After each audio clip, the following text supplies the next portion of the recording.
बिस्मिल्लाहिर्रहमानिर्रहीम। स्टूडेंट्स अस्सलामु अलैकुम। Class 9th, I am Asif Saeed. I am your mathematics teacher. Today is Friday, 26 June 2020. बेटा हम अपने प्रीवियस लेक्चर्स में 5th यूनिट में हैं, आपको पता है। हमने लास्ट लेक्चर में 5.4 जो है उसके पहले 4 क्वेश्चन किए। आज मैंने इससे रिलेटेड एक ही एग्जाम्पल है उसको सिलेक्ट किया है और उसके 4 के 4 क्वेश्चंस में मैंने आपको जितने उनके पॉसिबल फैक्टर्स थे कांस्टेंट के बना के दिए थे। एक क्वेश्चन फुल किया, बाकियों के फैक्टर्स बना के दिए।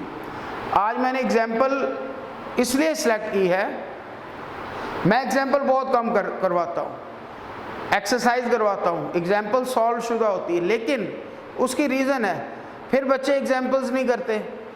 बेटा जिस एक्सरसाइज को हमने कर लिया उससे रिलेटेड एग्जाम्पल्स, डेफिनेशंस या रिव्यू में या मिसलिनियस में जो एंड में क्वेश्चन होते हैं वो सारे के सारे हमने करने होते हैं। ये बात अपने जहन में रखें और ये चीज़ें आपने खुद जो है वो कंप्लीट करनी होती हैं। बहरहाल आज मैंने एग्जाम्पल सेलेक्ट की है। कल जिन बच्चों ने काम किया है, जिन बच्चों ने तवज्जो दी है, जिन बच्चों ने फॉलो किया है, बेटा उनके लिए प्रॉब्लम नहीं है, उनके लिए कतई प्रॉब्लम नहीं है। वही क्वेश्चंस हैं, वही तरीक़ाकार है, वही सारा कुछ है। अच्छा, अब हम एग्जाम्पल की जानिब आते हैं। पहले आप बुक उठाएं, पेज नंबर 110 खोल लिया। इसके बाद देखें एग्जाम्पल है, ऊपर से 5-6 लाइनें छोड़ के एग्जाम्पल स्टार्ट हो रही है। एक ही एग्जाम्पल है, फैक्टराइज द पोलिनोमियल। आगे ये पोलिनोमियल दी गई है बाय यूजिंग फैक्टर थ्योरम। वही स्टेटमेंट बेटा जो बुक में दी गई है, जो 5.4 में दी गई है, जो आपने कल की है। अब देखें आगे, इसको हमने फैक्टर थ्योरम से करना है। आगे मैं लिखता हूं, अगर आप एग्जाम्पल देखेंगे उसमें बहुत कुछ लिखा हुआ फॉर्मेलिटी के तौर पे। मैंने सिर्फ जो ज़रूरी चीज़ें वो लिख के इसको सॉल्व किया है by using factor theorem. Factor theorem use करते हुए we have polynomial of x. चूंकि इसमें x यूज हो रहा है तो ये x वाली पोलिनोमियल है। Polynomial of x is equal to x3 minus 4x2 minus x plus 6। ये अमाउंट है। सबसे पहले हमने क्या करना है, ये हमारे पास कांस्टेंट टर्म है। कल हमने इतनी बार इसके फैक्टर्स बनाए, मेरा ख्याल अब तो रटे जाने चाहिए बेटा आपको। इसके ये नीचे लिख, possible factors of the constant term 6 are 1, 2, 3 and 6। Plus minus 7 आएगा और कोई नंबर तो नहीं 6 के टेबल में आता, नहीं आता। आपको पता है आसान है, कोई बहुत बड़ी अमाउंट नहीं है कि आप कैलकुलेशन करके देखें, डिवाइड करके देखें, उसके फैक्टर्स निकाल के देखें। 9th क्लास के बच्चे फिंगर टिप पे, जब तक ये अंडर 100 ऑफ फिंगर टिप्स में निकल आते हैं ऊपर जाके। लेकिन ये तो 6 है, तो 1 हर एक का होता है और वो अमाउंट बजाते खुद हर एक की होती है। हर एक 1 भी हर एक का फैक्टर है और वो अमाउंट बजाते खुद ही बेटा अपनी फैक्टर आप है। इसके बाद अब आ गया आपके पास 2 है, 2 3 ज़ा 6, 3 2 ज़ा 6 और 6 1 ज़ा 6। ये तो हो गया फैक्टर्स। अब देखें फैक्टर्स आ गए। अब हमने सबसे पहले पॉजिटिव 1 पुट किया, positive let x is equal to 1। Now p1 यानी px की जगह 1 आ जाएगा। अब बाकी अमाउंट x की 3 की जगह 1 की 3 माइनस 4 x की 2 की जगह 1 की 2। अच्छा, इसके बाद यहां पे मैंने माइनस डाला, ये प्लस है, अमाउंट में प्लस है। सबसे पहले बेटा आप अमाउंट जो है ना, ओरिजिनल अमाउंट, उसको लाजमी चेक किया करें। अगर हमने उसमें कहीं हल्की सी भी मिस्टेक कर दी तो इसका मतलब है कि आपका पूरे का पूरा क्वेश्चन रॉन्ग हो गया, आगे आप मार्क्स भी नहीं मिलेंगे। और ये वो मिस्टेक है जो हमें आती है, हमें क्वेश्चन आता है लेकिन इस मिस्टेक की वजह से क्वेश्चन गलत हो गया, ये तो नुकसान की बात है। अब देखें पॉसिबल फैक्टर्स ये थे, हमने इसमें से 1 पुट किया। अब 1 की 3 माइनस 4 फिर 1 का स्क्वायर है ये, प्लस ये 1 आ गया x की जगह प्लस 6, 1 की 3। ये देखें आपको मैंने बहुत बार बताया है 1 मल्टीप्लाइड 1 मल्टीप्लाइड 1 क्या होगा 1। अब हज़ारों बार भी इसको मल्टीप्लाइड करके देख लें आप, 1 ही रहेगा, 1 ही रहेगा। तो आपके पास आपने उसको उतनी टाइम मल्टीप्लाइड करना जितनी पार है, तो 1 आ गया। ये 1 की 2 है, ये भी 1 आ गया, 4 1 सा 4 और माइनस है इसलिए माइनस आ गया, प्लस 1 ये 7 आ गया, 6 आ गया। अब 6 भी प्लस का, 1 भी प्लस का, ये 1 भी प्लस का, इसके साथ अमाउंट के साथ साइन नहीं है तो स्टार्ट में साइन नहीं लगाते, और जब माइनस का होगा लगा होगा, अदरवाइज नहीं है। ये बात भी अब मेरा ख्याल है 2-3 के बच्चों को भी आ जाएगी अगर वो ये लेक्चर अटेंड कर रहे हो, जितनी बार मैं बता चुका हूँ। अब देखें ये 1 और 1 2, 2 और 6 8, 8 में से 4 माइनस किया 4 आया, which is not equal to 0, ये 0 के इक्वल नहीं है। Hence x is equal to 1 is not equal to 0 of px, तो ये है ही नहीं, तो ये इसका फैक्टर हो ही नहीं सकता। यहाँ पे बात ख़त्म होगी इसकी। अब हम आगे चलते हैं, अगेन हम लेट कर रहे हैं x इज इक्वल टू -1, यहाँ हमने +1 किया -1। नाउ p -1 यानी x की जगह -1, x की जगह -1 की 3, क्यूब 3 को क्या कहते हैं क्यूब, 2 को क्या कहते हैं स्क्वायर, -4 फिर -1 का स्क्वायर प्लस और फिर -1 क्योंकि यहाँ x की जगह है प्लस 6। अब देखें बेटा -1 की 3 टाइम 1 को किया 1 नहीं रहना है, ये आपको पता है, लेकिन -7 क्यों है, ये है ऑड नंबर। इवन नंबर होता तो ये बेटा साइन जो था ये प्लस में चेंज हो जाना था, जैसे आगे हुआ है। ये -1 है, ये +1 हो गया, +1 -4 के साथ मल्टीप्लाइड हुआ 4 आ गया। अगर यहाँ माइनस ही रहता तो माइनस माइनस प्लस हो जाना था, यानी जब पावर इवन होगी तो साइन माइनस का प्लस में बदलेगा, सिर्फ माइनस का प्लस में बदलेगा, प्लस का साइन जूं का तू रहेगा, चाहे इवन है या ऑड है। माइनस का होगा, ऑड नंबर है तो माइनस ही रहेगा, और इवन नंबर है तो प्लस में बदल जाएगा। फिर ये -1 आ गया, +6 आ गया, इक्वल टू 0 आ गया। अब देखें -1 -4 -1 तीनों माइनस के एक जैसे साइन हो क्या होता है प्लस, डिफरेंट साइन हो क्या होता है माइनस। ये माइनस का 6 आ गया और ये प्लस का 6, -6 + 6 कट गए, आंसर क्या आया, क्या कहता होता हूँ मैं 0 को अंडा, आंसर आ गया अंडा। अब ये 0 आ गया, तो जिसका आंसर 0 आएगा बेटा वो इस पोलिनोमियल का फैक्टर है। हम फैक्टर थ्योरम से इसको हल तो कर रहे हैं। Hence x - 1 is a 0 of px and x + 1 is a factor of px। क्योंकि हमने -1 पुट किया, x + 1 = 0, ये उधर जाके क्या हो गया -1। ये देखिए, ये बात मैंने इसलिए वहाँ नहीं लिखी कि हम साथ साथ ही करते आ रहे हैं, 12 करते आ रहे हैं, हर स्टेप में मैं आपको बता रहा हूँ कि ये हमने -1 किया, कैसे ये प्लस था उधर चला गया, अब इसको पुट किया 0 आया तो फैक्टर ये वाला बना, फैक्टर ये वाला बना, ये बात याद रखनी है। तो फैक्टर है बेटा ये वाला। अब देखें x + 1 is a factor of px। Now अब हम पुट करने क्या लगे हैं, 2 पुट करेंगे। 2 पुट किया, 2 की पावर 3 आ गई, क्योंकि 2 भी तो पॉसिबल कांस्टेंट टर्म के पॉसिबल फैक्टर्स में से एक है।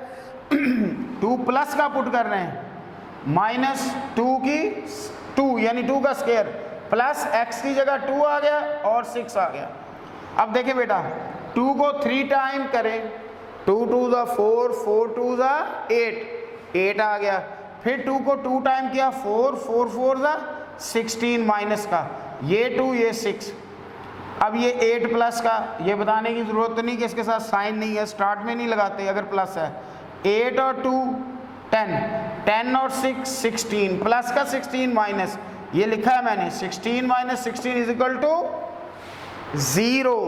बात बन गई, ये भी फैक्टर है। Hence x minus 2 is also factor of px। कैसे? पुट हमने x प्लस 2 किया है, फिर वही बात x minus 2 is equal to 0, ये माइनस उधर जाके इसमें प्लस हुआ तो ये क्या बन गया 2। ये देखें, तो ये जो है ये फैक्टर होगा उसका।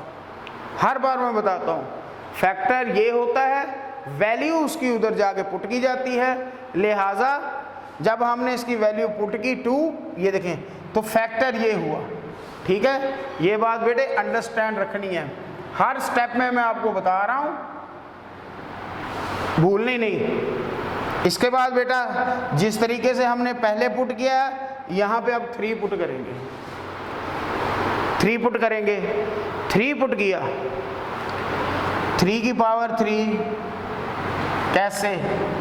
3 मल्टीप्लाइड 3 मल्टीप्लाइड 3, 3 3 ज़ा 9, फिर ये वाला आ गया तो 9 3 ज़ा 27, 3 की पावर 3 ऐसे लेना है, ये बेटे 27 आ गया।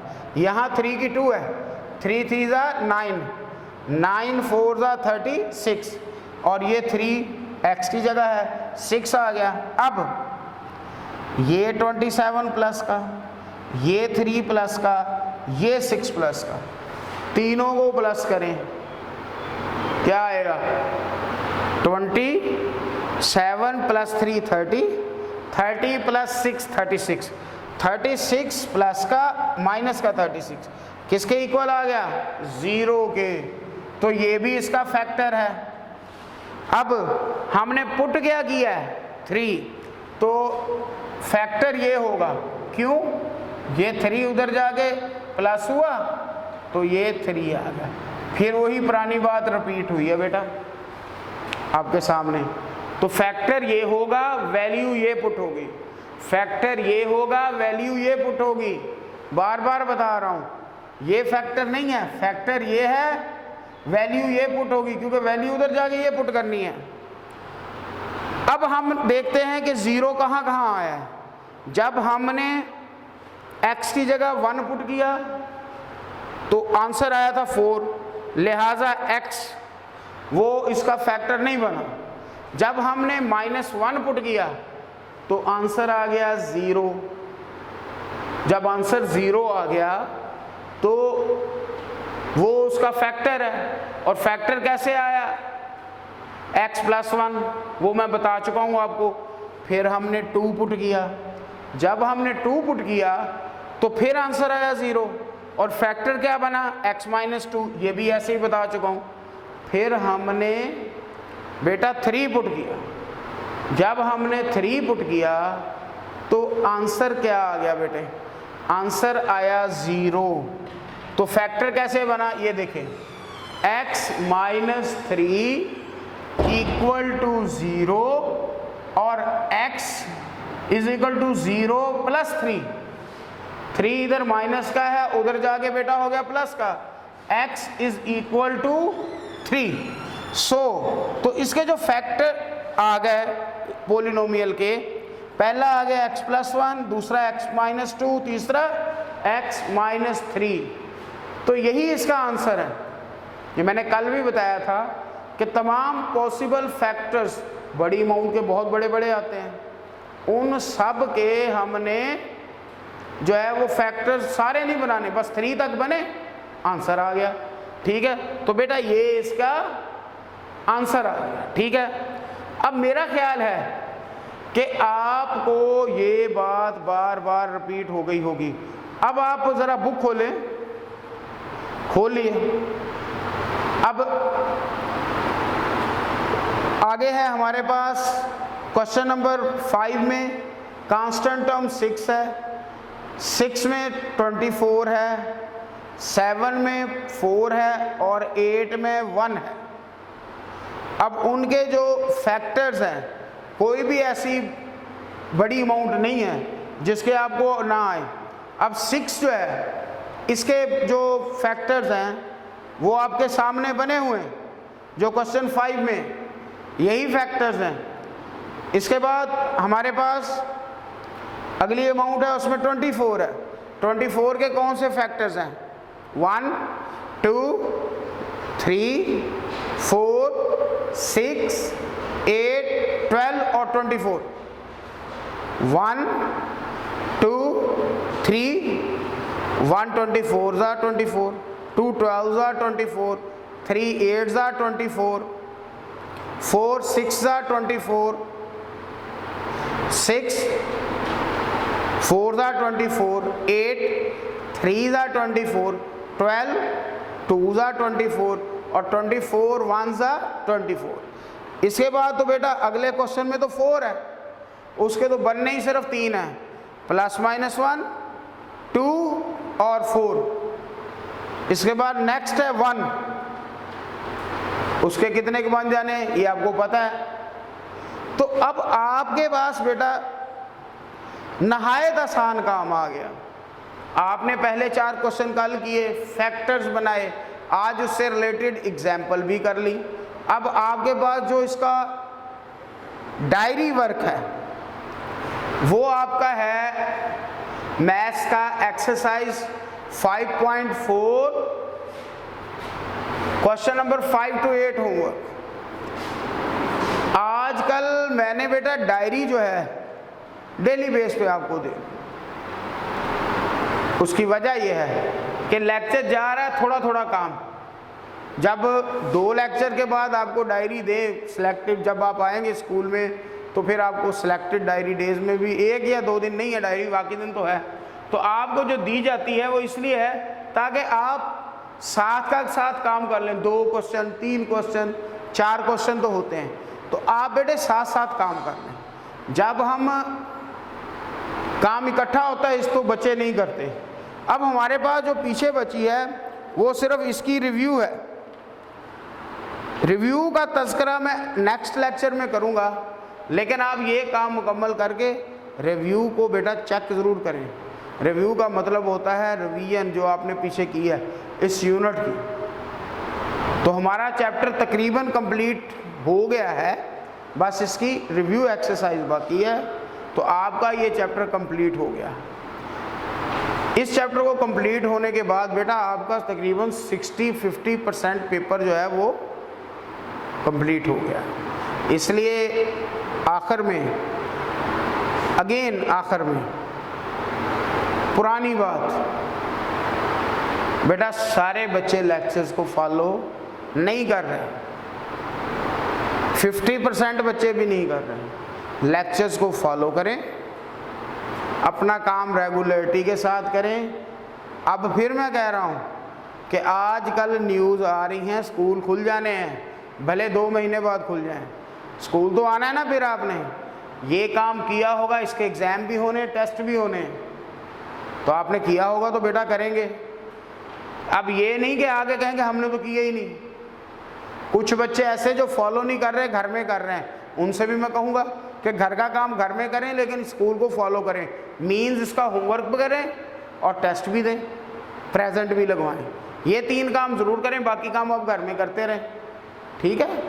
तो जो बच्चे बिल्कुल नहीं कर रहे वो बेटा अपना काम जो है वो स्टार्ट कर दें, अभी भी टाइम है। और जो बच्चे कर रहे हैं उनमें कुछ बच्चे अच्छा काम कर रहे हैं, कुछ पता लगता है कि देख दूख के कर रहे हैं। तो बेटा आपके पास बहुत अच्छा टाइम है, आजकल घर से बाहर भी कम निकलते हैं, तो आप तैयारी साथ साथ करें और अच्छा काम करें ताकि आपको इसका फ़ायदा भी हो। आखिर में जो वीकली टेस्ट होता है उसको बेटा अच्छे तरीके से तैयार करके दिया करें और सारे बच्चे दिया करें।